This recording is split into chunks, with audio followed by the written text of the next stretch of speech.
Hi, I'm Hilary from Jiggery Pokery Embroidery Kits. I'm going to show you how to do feather stitch, which is on the 9th circle of the stitch sampler design.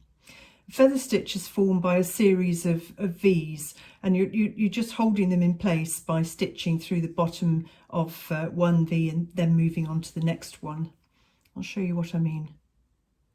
So bring your needle up through the fabric on the arm of one of the V's.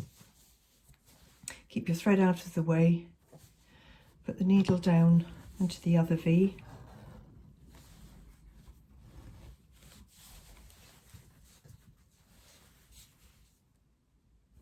Bring your needle through at the bottom of the V shape and pull it through. So you formed your first V. Keep the thread out of the way. Now put your needle down in the other arm of the V. Keep your thread out of the way. Bring the needle up at the bottom of the V so the thread goes behind like that, and you can see the second V has now formed. And now you're going back in the opposite direction to the next V shape. Put your needle down.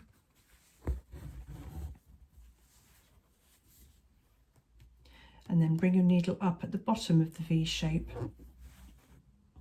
and pull the loop through. One more for luck.